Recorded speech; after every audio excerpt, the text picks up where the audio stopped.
Alright, so Number 1. tetracycline. Yep, that's that blue part that's in that diagram. Yep. Okay.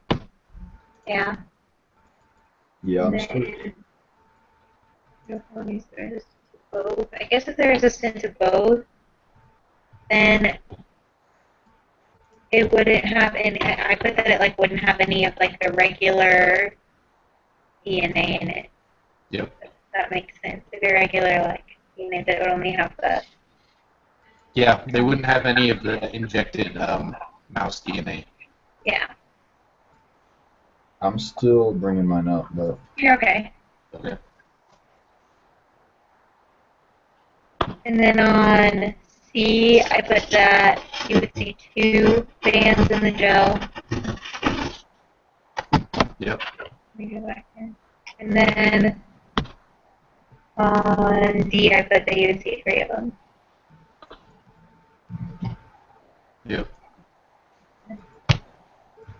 On 2, I said that if you only used 1 primer, then it would only produce half as much DNA because it would, like, when it was replicating, like, it would only be able to produce, I guess, I don't know, that's just what made sense to me. Like, it would only be able to produce half as much because you only have one of the 2 primers. Okay, that makes more sense to me. I said only one strand would be amplified, but I guess if I'd thought about that more, it's just... Well, yeah, like, only one strand would be, like, copied, so, like, in the end, you would only have half as much as you were trying to make. Right. Okay. Then Did you get it? I put 1,000,000 copies. Oh, I said 16,384. How did you get that? I did an equation that was... let me see if I can find what equation I used. Because I watched like 2 different. I watched a video and it said that after 30 cycles there was 1,000,000,000, and so I figured after 15 cycles there would be 1,000,000. And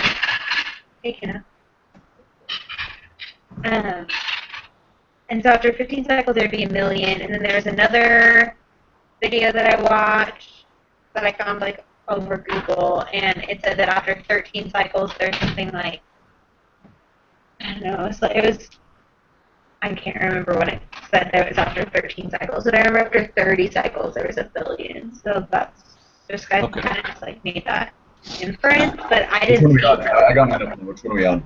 Oh, we're on 2B. Okay, cool. So I did an equation that is, I did 1 times 2 to the 15 minus 1 power. So you do 1 times whatever you're multiplying it by. So in this case, it was 1 to 2 to 4 to 8. And then you do the 2 to the exponent, you do n minus 1 because you're starting, you still have the 1. So I may have done that wrong, but... where did you get that equation from? Yeah. I looked on the internet just because I figured I didn't want to count out going 1 to 2 to 8 to 16 to 32 to 64. Yeah. And so I went on the internet and looked up what kind of equations there were for sequences, and then just plugged in how many times everything gets multiplied by 2, and then that was the equation that came up. Yeah. I see how that makes sense. I don't know. Like, and since this part wasn't on the key, and she like hasn't given answers for it yet, I guess like we'll just see. Oh, We'll have to ask about it, but I haven't seen, so. I haven't checked my answers have yet. an input on that. Okay. I guess we can just go with that. I mean. Okay. Well, for the next one on C, it's just because it was derived from that Thermus aquatis bacteria. That was a. And then the structural differences in all of those, I put NTP is a nucleoside that is linked to 3-phosphate, And then DNTP has a hydroxyl group on its 3' end, where NTP doesn't. And then DDNTP replaces the hydroxyl group that's in DNTP with hydrogens. Yeah, I just said that they lack an OH. The DNTPs lack OH at the 2' and DDNTPs lack OH at the 2' and 3' locations. So, Okay. For 3, it took me forever to do, kind of, but I mean, it's really easy. It's just taking the percentage and turning it into a decimal. Yep, and then multiplying. And then multiplying it by each letter. And then doing 1 divided by yeah. Total. the answer. Yeah. So, for the first one, I got 287, or 278. Yeah. Sorry, I guess I just went. And then I got 625, and then 3,086. Yeah. And 6,940. And then 390,000. Yep. Alright. For number 4, I did not know how to do this at first, and I didn't understand it from the PowerPoint or the notes, so I Googled it, and I found a really good video that I can put the link in the chat box or whatever. Yeah, please do. Let me see. It's on another internet page, so hang on. I'm going to copy it over.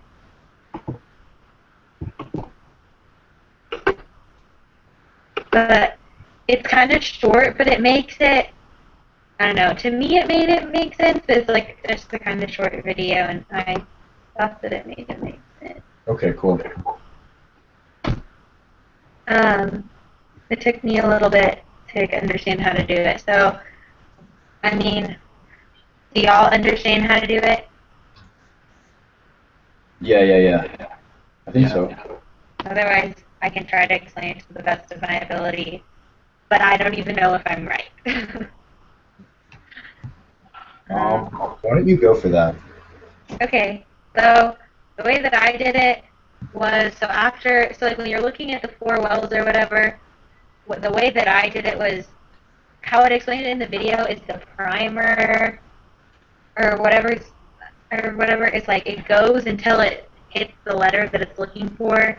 So in the sequence, if you're like looking for A, it would go and it would find like CCGA, and that would be its first strand, and it would be like 4 letters long, and then its like second strand would be 5 letters long because there's an A right after that, and then its next strand would be 7 letters long because there's an A 2 letters after that. And so when you're splitting them up under that A column, which would be the second column, you would have 2 that are closer together because they would be like 4 and 5, and then you'd have one that would be a little bit further apart because it would be at the 7, and then you would have one that would be a little bit further away, which is like at 9, I think. And so that's like how I did it. And like the video kind of makes it make sense, like how the primer is just like it goes until it hits that letter, and it like makes up, and like it does it for every single letter. Okay, yeah, I'd be happy to see that because that would help me out. Yeah. So that's kind of how I did it, and I mean it kind of made it make sense to me, and I think that what I think is correct, but then again I don't know. No, I would. So on number 5, it's the one that we're supposed to do together. It wants us to draw an image that represents the results from the Argos gel electrophoresis. It would just, there's an example of this in the PowerPoint, and if y'all want to like pull that up, I can like. Yeah. A pretty Pull it up now. Okay. I mean, let me see. trying to figure out what slide it's on though. I saw a picture of it somewhere.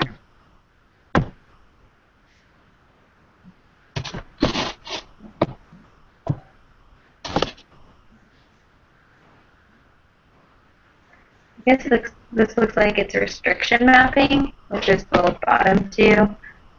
Aaron wants you to draw a restriction map. Okay. But basically, how 5A differs from 4 is that you know how many base pairs are in each one, or like in each strand. And so you would just list the number of base pairs along the side and then line them up accordingly in the gel. Does that make sense? Yeah, I've done gel electrophoresis before. Yeah, so have I. I haven't had to do it drawing it out before, so that's what I'm struggling with. I'm like, I know how it would turn out, but I don't really know how to draw it out so well. So do y'all have any questions on the PowerPoint? Because that's kind of what like number 5 goes over, like drawing linear restriction maps and stuff. So unless y'all want to take the time to draw those, like have any like specific questions about those or anything, it's up to you guys. No, it's just, I think it's just pretty straightforward that you're going to have, you have the marker in the left-hand column, and then you'll have corresponding lines at each base pair level with the marker for each of the specific fragments. Yeah. Yep. And they'll just segregate based on size. Yep. Awesome. Well, thanks for meeting super early. I appreciate it. No, that's fine. It'll be nice. Have a good trip. Thanks. Alright, thanks guys. See you guys later. See ya. Hey, are we meeting next week or is this it? I think this is it. Next section is just the conclusion, and it has like the last exam and like a course conclusion evaluation. Is it test this week or do we just have the one next week? I think it's just next week. Okay, yeah, I haven't even looked yet, so okay. All right, well, have a good one. All right, bye guys. See ya. Bye.